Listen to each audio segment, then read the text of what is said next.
परम सौभाग्य की बात है कि हम लोग यहाँ पर अपने 64वां इंडिपेंडेंस डे मनाने के लिए एकत्रित हुए हैं और इस परंपरा का निर्वहन करते हुए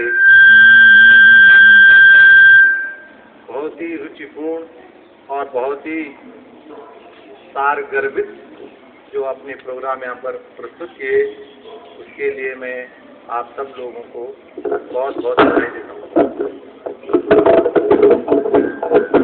बहुत थोड़ा समय दिया गया था क्योंकि इसकी परीक्षाएं चल रही थी, यूनिट टेस्ट और जो भी आपके 9th 10th वालों की बोर्ड की परीक्षाएं भी चल रही थी, समय का अभाव था। इसके बावजूद बच्चों ने जो प्रस्तुतियाँ दी, जो उन्होंने अपने विचार रखे, उनसे हम लोग बड़े प्रभावित हुए और लगता है कि यदि समय आपको मिलता तो ये कार्यक्रम और भी अच्छा हो सकता था, लेकिन समय को ध्यान में रखते हुए जो भी आपने किया, तैयारी की, उसके लिए जो छात्र छात्राएं इसमें प्रतिभागी थे, जिन अध्यापक अध्यापिकाओं ने इस कार्यक्रम को सुचारू रूप से प्रस्तुत करने में अपना सहयोग दिया, उनको बहुत बहुत साधुवाद। और आपको इस स्वतंत्रता दिवस के उपलक्ष्य में आपको ढेर सारियाँ बधाई मैं देता हूँ और आपके उज्जवल भविष्य की कामना करता हूँ। बोलने को अब कुछ नहीं रह गया, लगभग सब लोगों ने बहुत बहुत अच्छी बातें बता दी हैं। भाषण रोज होते रहते हैं और मैं तो रोज ही बोलता रहता हूँ, कुछ न कुछ आदत भी है और कुछ आप लोगों को मोटिवेशन के लिए कुछ बातें यहाँ पर कहता रहता हूँ। यद्यपि आप लोग उसको सुनने से अब उगता भी गए होंगे, रोज रोज की बात अच्छी नहीं लगती, रोज दाल भात खाओ तो अच्छा नहीं लगता। इसलिए आज कई तरह के व्यंजन आपके सामने परोसे गए, उनका आपने रसास्वादन किया, बहुत अच्छा लगा। और मैं तो रोज बोलता ही रहता हूँ, लेकिन ये जरूर बोलूँगा एक बार आज फिर कि ये जो हम लोग राष्ट्रीय पर्व मनाते हैं, इनका बड़ा महत्व है। देश ने बड़ी मुसीबतें झेल कर, अपने प्राणों की आहुति देकर, अपने प्यारों के, अपने परिवार वालों के, अपने बेटों की पता नहीं कितनी परेशानियां जो उन्होंने झेली और उसके उपरांत हमको ये आज़ादी प्राप्त हुई। लेकिन दुर्भाग्य है कि हम इन राष्ट्रीय पर्वों को केवल एक औपचारिकता मात्र जो होती है उससे अपनी इसको इतिश्री दे देते हैं। 15 अगस्त 1947 को देश आज़ाद जरूर हुआ और प्रतिवर्ष हम आज़ादी के इस दिवस को मनाते हैं, बड़े धूमधाम से बोलते भी हैं, लेकिन एक दिन और 15 अगस्त खत्म हुआ, शाम को झंडा जो है निकाला, उसके बाद फिर भूल जाते हैं कि हम लोगों को किस प्रकार आज़ादी प्राप्त हुई। कोई भी देश का जो नागरिक है अपने कर्तव्यों का निर्वहन नहीं कर रहा है, चाहे वो जहाँ पर है। और सबसे बड़ा दुर्भाग्य यह है कि इस देश के जो कर्णधार हैं, इस देश की जिनके हाथों में राजनीति रूप की सत्ता है, चाहे वो प्रशासनिक हो चाहे राजनीतिक हो, उन लोगों ने इस देश का बेड़ा गर्क कर दिया और उसके लिए सबसे ज्यादा दोषी हम लोग हैं, क्योंकि हम लोग ही उनको चुनकर भेजते हैं कि तुम ऐसे काम करना।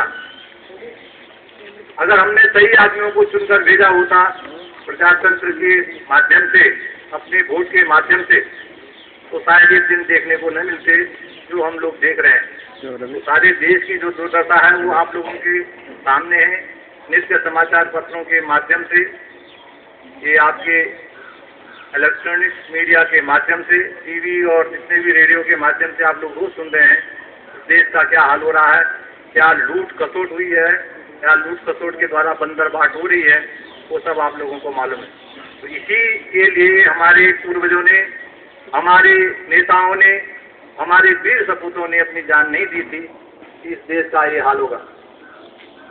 बड़ा दुख होता है जब देश के नेता और कर्मचारी, जो बड़े बड़े अधिकारी हैं, सारे देश को लूट कर खा रहे हैं। तो काहे का प्रजातंत्र, इस देश को लूट के खाने के लिए ये दिन नहीं हम मनाना चाहिए, बल्कि कुछ संकल्प लेने चाहिए आज के दिन में। इन लोगों को, ऐसे भ्रष्ट लोगों को आगे न लाया जाए, इनको राजनीतिक सत्ता न दी जाए, उनको वोट न दी जाए जो इस तरह से भ्रष्ट हैं। और साल भर में एक दिन जैसे हम लोग श्राद्ध करते हैं अपने पूर्वजों का, और उसके बाद हमें कुछ याद नहीं रहता कि हमारे कौन कौन पूर्वज थे, कब हुए, क्या हुए, उनका नाम भी पता नहीं है। लेकिन ये खाना पूरी है, श्राद्ध पक्ष आता है और उस दिन किसी पंडित जी वगैरह को बुला के अच्छा भोजन करके और उनके श्राद्ध कर देते हैं। उसी प्रकार हम लोग 15 अगस्त हो चाहे 26 जनवरी हो, साल भर में एक दिन इस देश का श्राद्ध कर देते हैं और अपनी जिम्मेदारी से मुक्ति हो जाते हैं कि हमने बहुत बड़ा काम कर दिया। उन लोगों का स्मरण करना चाहिए था जिन लोगों ने अपनी कुर्बानी देकर इस देश को आज़ादी दिलाई, और उनके पद चिन्हों पर चलकर अपने देश को आगे बढ़ाना चाहिए था। देश में ईमानदारी लानी चाहिए थी, कर्तव्य निष्ठा होनी चाहिए थी, अनुशासित हर व्यक्ति को होना चाहिए था। लेकिन ये सब चीजें तो बिल्कुल एक दिवा स्वप्न जैसी हो गई हैं, केवल कल्पना मात्र की बातें रह गई हैं। हर आदमी, हर व्यक्ति को इन नेताओं ने, इन अधिकारियों ने भ्रष्ट बना दिया है। और प्रजातंत्र जो बहुमत के द्वारा चुना जाता है, तो बहुमत में वही लोग आते हैं, क्योंकि बहुमत बेईमानों का है, बदमाशों का है, तो बहुमत से ही वो लोग जीतेंगे। अल्पमत में है अच्छे लोग, उनके वोट का कोई महत्व होता नहीं है और न वो देते हैं न जाते हैं। तो उन्होंने ही चुन के आना है और उन्होंने ही इस देश का शासन चलाना है। देश का अगर कहीं बंटाधार हो रहा है तो उसमें कहीं न कहीं उसके भागीदार हम भी हैं, जो हम लोग ऐसे भ्रष्ट लोगों को चुनकर भेजते हैं। और इस आज़ादी की रक्षा किस प्रकार हमको करनी चाहिए थी, उसका हमको तनिक लेस मात्र भी ज्ञान नहीं है। ऐसे लोगों को आगे न लाएं जो देश का बेड़ा गर्क करें। तो इस दिन पर हम लोगों को, आप बच्चे हैं, आप लोगों को, हम लोगों का तो समय निकल चुका है, लेकिन आपको मैं एक संदेश देना चाहूँगा इस पर्व के माध्यम से, इस दिवस के माध्यम से, इस स्वतंत्रता दिवस के उपलक्ष्य में, कि हमारे पूर्वजों ने बड़ी मेहनत से, बड़ी कुर्बानी देकर इस देश को आज़ाद करवाया था। आप लोग ऐसी गलती न करना जो हमारे बुजुर्ग, हमसे बड़े, हम जैसे लोग कर रहे हैं। ऐसे भ्रष्ट लोगों को आगे लाकर देश का जो बेड़ा गर्क किया जा रहा है, कम से कम आप जब वोट का अधिकार प्राप्त करेंगे, 18 साल की उम्र आपकी हो जाएगी, तो उस वोट के माध्यम से कभी भी भ्रष्ट लोगों को सत्ता में आने के लिए मौका न दें। आज ये संकल्प आप लोगों ने भी करना है, क्योंकि बहुत से बच्चे इनमें युवा अवस्था को प्राप्त होने जा रहे हैं, 18 साल की अवस्था होने जा रही है, आपको वोट का अधिकार मिलेगा। तो मेरा तो केवल एक निवेदन है, आप लोग ऐसी गलती न करें भविष्य में, ऐसे भ्रष्ट लोगों को आगे आने का मौका कभी न दें। क्षेत्रवाद, जातिवाद, इलाकेवाद, धर्मवाद, संप्रदायवाद से ऊपर उठकर एक ईमानदार व्यक्ति को जब तक हम लोग अपने आगे नहीं लाएंगे, तब तक इस देश की काया पलट होने वाली नहीं है और ऐसे ही हम लोग पिछे जाएंगे, देश का बेड़ा गर्क होता जाएगा। आज 64-65 साल हो गए हैं आज़ादी प्राप्त हुई, देश में क्या लूट मची हुई है आप लोग सब जानते हैं। अभी ये कॉमनवेल्थ गेम का प्रोग्राम दिल्ली में चल रहा है, उसके लिए रोज जब अखबारों में पढ़ते हैं, समाचार माध्यम के द्वारा देखते हैं, तो सिर जो है बड़ा झुक जाता है। सारी दुनिया में एक मैसेज जा रहा है, हिंदुस्तान में कैसी लूट मची हुई है। हर अधिकारी, हर कर्मचारी जो वहाँ पर उससे संबंधित था, उसने अपने घर नोटों से भर दिए और काम जैसे का तैसे। 87,000 करोड़ रुपया समाप्त हो चुका, लेकिन काम अभी जस का तस पड़ा हुआ है। कल प्रधानमंत्री जी को स्वयं सामान अपने हाथ में लेनी पड़ी कि भाई अब मैं देखूंगा, खेल आयोजन के लिए केवल 1-1.5 महीना रह गया है, कैसे वो काम होंगे। 87,000 समाप्त हो चुके, अब नया बजट उसके लिए आएगा, नया पैसा देंगे, क्योंकि देश की इज्जत का सवाल है। प्रधानमंत्री जी को भी नीचा देखना पड़ेगा और उस सारे कमान को उन्होंने अपने हाथ में ले लिया। देश के अंदर कितनी समस्याएं हैं, उन सब को छोड़कर सारा ध्यान केंद्रित अब उन खेलों के ऊपर कर दिया गया है, क्योंकि बाहर के लोग आएंगे, देखेंगे तमाम स्टेडियम जो है पूरे हैं, कहीं जो है काई लगी हुई है, कहीं खड्डे बने हुए हैं, कहाँ वो लोग खेलेंगे, कहाँ वो दौड़ेंगे, कहाँ भागेंगे, क्या वो खेल का आयोजन होगा, ये समझ से परे की बात है। प्रधानमंत्री जी भी चिंतित हैं, क्या इस देश का होने जा रहा है 87,000 करोड़, 1-2 हजार नहीं, कल्पना कीजिए। और उसके बावजूद क्या व्यवस्था वहाँ पर है, देखकर सिर जो है शर्म से झुक जाता है। हम लोगों के अधिकारियों के द्वारा, उनके सरकारी नेताओं के द्वारा और सरकारी अधिकारियों के द्वारा किस तरह से लूट मची और सारे देश का, गरीब लोगों का, हम लोगों का जो पैसा है उस किस तरह से उन्होंने पानी में बहाया। एक ज्वलंत उदाहरण जो मैं आपका अभी बिल्कुल ज्वलंत उदाहरण जो है वर्तमान में आपको देखने को मिलेगा। आप अखबारों के माध्यम से पढ़ रहे होंगे, देख रहे होंगे। तो हम लोगों का आज इस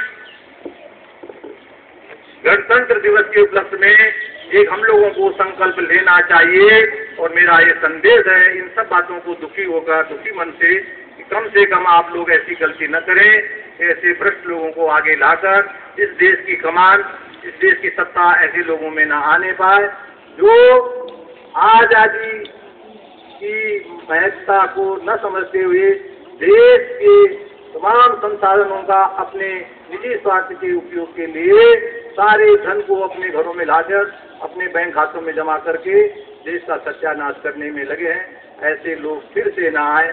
आप लोगों को बहुत सावधान रहना पड़ेगा। पढ़ाई के साथ साथ आप लोग अभी बच्चे हैं, नहीं समझ पाएंगे, लेकिन जो युवावस्था को जा रहे हैं उन लोगों के लिए खास करके मेरा एक संदेश है, कभी भी भ्रष्ट आदमी को वोट नहीं देना है ताकि देश की ये दुर्दशा न हो। और अगर सब स्कूलों में, सब जगह नौजवान इस तरह से जागरूक हो जाए और ऐसे भ्रष्ट लोगों को आगे आने का मौका न मिले तो शायद जिसके लिए इस देश के हजारों लाखों लोगों ने कुर्बानी दी और हमको आज़ादी दिलाई, उनके सपनों को हम साकार कर पाएंगे।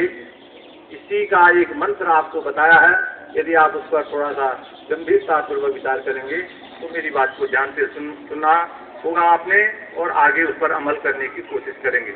इन्हीं शब्दों के साथ मैं अपनी वाणी को यहीं पर विराम देता हूँ, क्योंकि भाषणों का कोई महत्व नहीं रह गया है। एक संदेश देना चाहता था मैं, थोड़ा सा आपको बता दिया है। भाषण रोज होते रहते हैं। आप लोग थोड़ा मुंह मिटा करके जाएंगे, अपने अपने लाइन में खड़े होके, और उधर से आपको अपने घरों को जाएंगे। कल से फिर अपना नित्य कार्यक्रम जैसा है वो होगा। 18 तारीख को आपका एक यहाँ पर इंस्पेक्शन भी है। सारे अध्यापिकाओं से निवेदन है कि पूरी तैयारी के साथ यहाँ पर 3 आदमियों का पैनल आएगा। हर क्लास में वो आपकी क्लासरूम भी देखेंगे, आपके पठन पाठन के कार्यक्रम को भी देखेंगे।